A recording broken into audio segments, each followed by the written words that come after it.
तो आज की इस क्लास में आप लोग को हम अनुगमन वेग एवं वैद्युत धारा में संबंध स्थापित करने के लिए सूत्र का निगमन करेंगे बेटा। तो जो मेरा टॉपिक है बेटा क्या है, अनुगमन वेग एवं वैद्युत धारा में संबंध। तो सबसे पहले बेटा अनुगमन वेग एवं वैद्युत धारा में संबंध स्थापित करने के लिए हम लोग पहले इसकी डिफिनीशन को देखेंगे कि अनुगमन वेग होता क्या है, ड्रिफ्ट वेलोसिटी होती क्या है। तो आप देखिए बेटा कि जब किसी चालक में वैद्युत धारा प्रवाहित की जाती है तो चालक में उपस्थित इलेक्ट्रॉन एक नियत वेग, अर्थात जो नियत वेग होता है वो कितना होता है आपका, लगभग अप्रॉक्स 10⁻⁴ मीटर पर सेकंड, अर्थात ये बहुत ही सूक्ष्म वेग होता है, से वैद्युत क्षेत्र के विपरीत दिशा में गति करने लगते हैं। इलेक्ट्रॉनों की इस नियत सूक्ष्म वेग को हम क्या कहते हैं बेटा, औसत वेग भी कहते हैं अथवा अनुगमन वेग या अपवाह वेग कहते हैं। ये चूंकि संख्या में ये इसकी जो चाल होती है ये बहुत ही सूक्ष्म होती है, चूंकि यह असंख्य संख्या में चालक के भीतर प्रवाह करते हैं, इसलिए उससे धारक को प्रबलता मिलती है। तो आप देखिए बेटा कि पहले बेटा आपने अनुगमन वेग के डिफिनीशन को देखा। अब हम लोग कैसे अनुगमन वेग और वैद्युत धारा में संबंध को स्थापित करेंगे। तो माना इसमें स्मॉल एल लंबाई का कोई आपका चालक है, स्मॉल एल लंबाई का कोई चालक है जिसकी लंबाई क्या है बेटा, स्मॉल एल है। इस पूरे चालक की लंबाई स्मॉल एल है और इसके परिच्छेद का, अर्थात इस चालक के परिच्छेद का क्षेत्रफल क्या है, कैपिटल ए है। और इसमें असंख्य जो इलेक्ट्रॉन है बेटा आपके, वो क्या करते हैं, असंख्य जो आपके इलेक्ट्रॉन हैं वो वैद्युत क्षेत्र के विपरीत दिशा में कार्य करते हैं। अब आप बेटा जानते हैं कि वैद्युत क्षेत्र कब काम करेगा। वैद्युत क्षेत्र जब हम लोग इस चालक को किसी भी सेल या बैटरी से जोड़ेंगे तभी जो है क्या होगा, वैद्युत क्षेत्र उत्पन्न हो जाएगा। तो क्या करेंगे बेटा, इस वायर को हम लोग एक बैटरी से क्या करते हैं, जोड़ते हैं। ये आपका माइनस है, ये प्लस, ये माइनस और ये प्लस। तो जब हम लोग इसको किसके थ्रू बेटा, एक बैटरी से हम लोग कनेक्ट करते हैं तो क्या होगा कि तब इसमें धारा का प्रवाह शुरू हो जाएगा। तो धारा का प्रवाह आप जानते हैं कि सर्किट में माइनस से कितना होता है, प्लस की तरफ। अब यहाँ पर जाएगा तो इसमें वैद्युत क्षेत्र स्थापित हो जाएगा। जो वैद्युत क्षेत्र होगा वो क्या होगा, ई होगा। वैद्युत क्षेत्र ई होगा जो क्या करेगा, राइट से लेफ्ट की दिशा में वो गति करेगा। और जो आपकी ये जो इलेक्ट्रॉन है, चूंकि असंख्य होते हैं चालक में, इनकी संख्या असंख्य होती है, तो ये क्या करेंगे, वैद्युत क्षेत्र के विपरीत दिशा में, ये सभी वैद्युत क्षेत्र के विपरीत दिशा में क्या करने लगते हैं बेटा, ये गति करने लगते हैं। वैद्युत क्षेत्र के विपरीत दिशा में किस वेग से, अनुगमन वेग से, वीडी वेग से क्या करने लगते हैं, गति करने लगते हैं। तो आप लिखेंगे बेटा कि माना स्मॉल एल लंबाई का कोई क्या बेटा है, चालक है, कोई चालक है जिसके परिच्छेद का क्षेत्रफल, जिसके परिच्छेद का क्षेत्रफल, जिसके परिच्छेद का क्षेत्रफल ए, परिच्छेद का क्षेत्रफल ए है। जब चालक को बैटरी से क्या किया जाता है, जोड़ा जाता है तो इस चालक में क्या होगा बेटा, आप देखे हैं कि इस चालक में कौन सा क्षेत्र, वैद्युत क्षेत्र। तो इस चालक में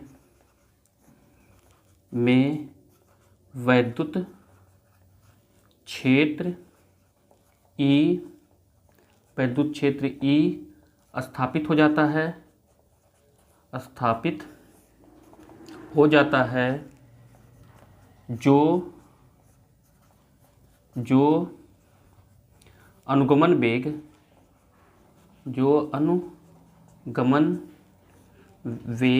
अर्थात तो कौन सा वेग होगा बेटा, वी डी, जो अनुगमन वेग के विपरीत दिशा में, अनुगमन वेग के विपरीत दिशा में गमन करता है, अनुगमन वेग के विपरीत दिशा में गमन करता है।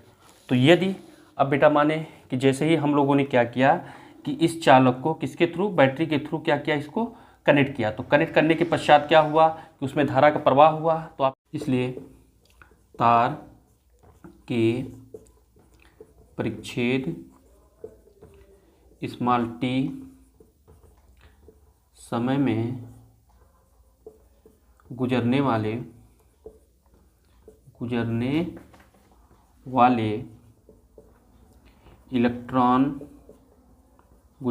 इलेक्ट्रॉनों द्वारा ले जाया गया आवेश, यदि बेटा क्या हो, Q, आवेश Q हो तो क्या होगा, I इक्वल हो जाएगा Q/T, I इक्वल Q/T के। ये हो गया आपका इक्वेशन नंबर फर्स्ट। यदि अब लिखेंगे, इक्वेशन फर्स्ट हो गया बेटा, आप लिखेंगे यदि T समय में मुक्त इलेक्ट्रॉनों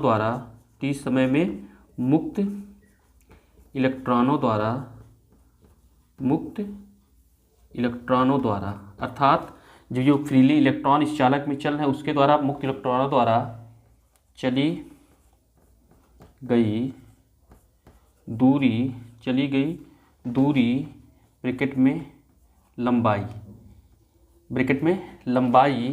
तो लंबाई के संदर्भ में या दूरी के संदर्भ में इसमें क्या माना बेटा, L, तो L चली गई दूरी बराबर होता है क्या, और वेग गुणे किसके होता है, समय के। तो जो वेग है, जिस वेग से इलेक्ट्रॉन इसमें चालक में मूव कर रहे हैं, वो वेग कौन सा बेटा, आपका अनुगमन वेग है। तो लिखेंगे इक्वल अनुगमन वेग, और जो समय आपने माना है बेटा, क्या माना है, वो समय को हमने क्या माना है, T, तो इक्वल L इक्वल की उसके किसके हो जाएगा, अनुगमन वेग को हम लोग डिनोट करते हैं V/D से, और समय आपका क्या हो गया बेटा, ये T। ये आपका हो गया इक्वेशन नंबर सेकेंड। अब हम लोग लिखे बेटा कि चूंकि ये जो तार है उसके परिच्छेद का क्षेत्रफल हमने क्या माना बेटा, A, तो लिखेंगे चूंकि तार के परिच्छेद का जो क्षेत्रफल हमने माना बेटा, क्या माना है, क्षेत्रफल क्या है, A है, इसलिए प्रति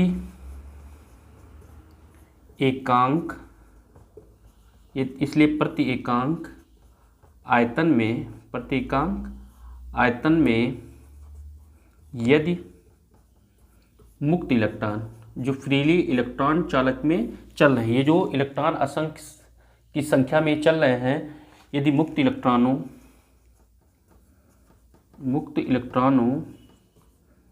की संख्या क्या हो बेटा, स्मॉल n हो तो आपने देखा बेटा कि प्रति एकांक आयतन में यदि मुक्त इलेक्ट्रॉनों की संख्या क्या है, स्मॉल n हो, तो आप क्या लिखेंगे, स्मॉल t समय में परिच्छेद से गुजरने वाले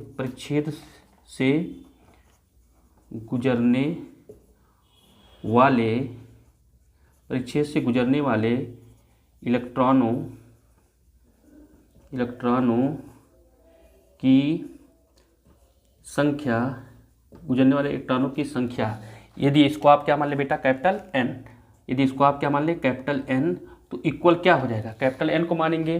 तो चूंकि जो प्रति एकांक आयतन में जो आपके इलेक्ट्रॉन मूव कर रहे हैं वो कितने हैं, स्मॉल n है। तो पहले आप लिखें क्या, स्मॉल n, और किस क्षेत्रफल पे ये कर रहे हैं बेटा, जो आपका एरिया है वो क्या है, आपका A है, तो इंटू A, और इंटू जो आपका लेंथ है पूरा वो कितना है बेटा, आपका L है, जो तार की लंबाई हो क्या है, L है, तो आप लिख देंगे यहाँ पर L।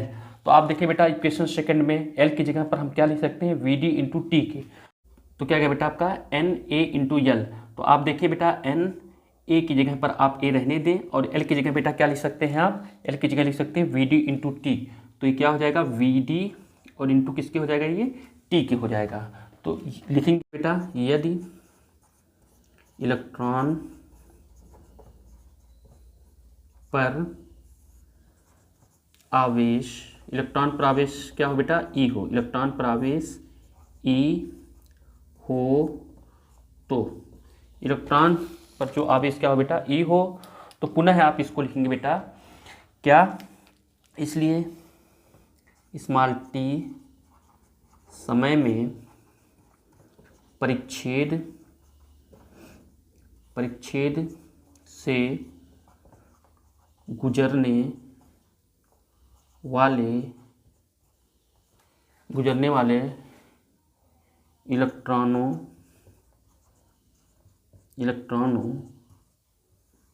का आवेश, यदि आवेश क्या हो बेटा वो Q हो, तो इक्वल किसके हो जाएगा, इक्वल क्या हो जाएगा, NaVdT और होल इनटू क्या हो जाएगा बेटा, E, क्या हो जाएगा, E। तो आपने यहाँ पे देखा बेटा कि T समय में परिच्छेद से गुजरने वाले इलेक्ट्रॉन का जो कुल आवेश आया कितना आया, NaVdT इंटू E के। अब हम लोग क्या करेंगे कि जो हमारा आवेश आया है इक्वेशन फर्स्ट में लाके हम लोग पुट कर देंगे। तो आप लिखेंगे इसलिए समीकरण किससे, एक से, इसलिए समीकरण एक से बेटा आप देखें कि I इक्वल होता है Q/T, तो इसलिए I इक्वल हो जाएगा Q की जगह पे आप क्या लिख देंगे, NaVdT इंटू E। तो आप लिखेंगे NaVdT और इंटू किसके था बेटा, E के था, अपान क्या था इसमें, अपान T था, तो आप क्या लिख देंगे T, तो T से T क्या हो गया, कैंसिल हो गया, तो देन क्या हो गया, I इक्वल हो गया NaVdE के, या आप इसको ऐसे भी लिख सकते हैं NeAV इंटू डी के। ये किसके इक्वल आ गया बेटा, ये I के इक्वल आ गया। तो बेटा यहाँ पर आपने देखा कि I अर्थात वैद्युत धारा और अनुगमन वेग Vd में ये रिलेशन है कि, तो देखिए बेटा आप धारा घनत्व और अनुगमन वेग में संबंध हम लोग कैसे निकालेंगे। तो सबसे पहले आप देखिए कि धारा घनत्व की डिफिनीशन क्या होती है। तो धारा घनत्व की बेटा जो डिफिनीशन होती है, किसी चालक में किसी बिंदु पर प्रति एकांक क्षेत्रफल पर अभिलंबवत गुजरने वाले वैद्युत धारा को ही हम लोग क्या कहते हैं, धारा घनत्व कहते हैं। तो अर्थात जो धारा घनत्व का फार्मूला निकला बेटा क्या, J इक्वल होता है I अपान किसके, A के। तो I की वैल्यू बेटा देखिए यहाँ पर आया है I इक्वल NeAVd, तो I की जगह पे क्या पुट करेंगे, NeAVd अपान किसके हो गया, A से A क्या हो गया, कैंसिल हो गया, तो देन J इक्वल आ गया NeVd। तो यहाँ पर बेटा हमने धारा घनत्व और अनुगमन वेग में जो संबंध निकाला क्या आया, J इक्वल NeVd, तथा वैद्युत धारा और अनुगमन वेग में जो संबंध आया I इक्वल NeAVd। इसके पश्चात बेटा हम लोग अनुगमन वेग के आधार पर ओम के नियम का सत्यापन करेंगे। Thank you.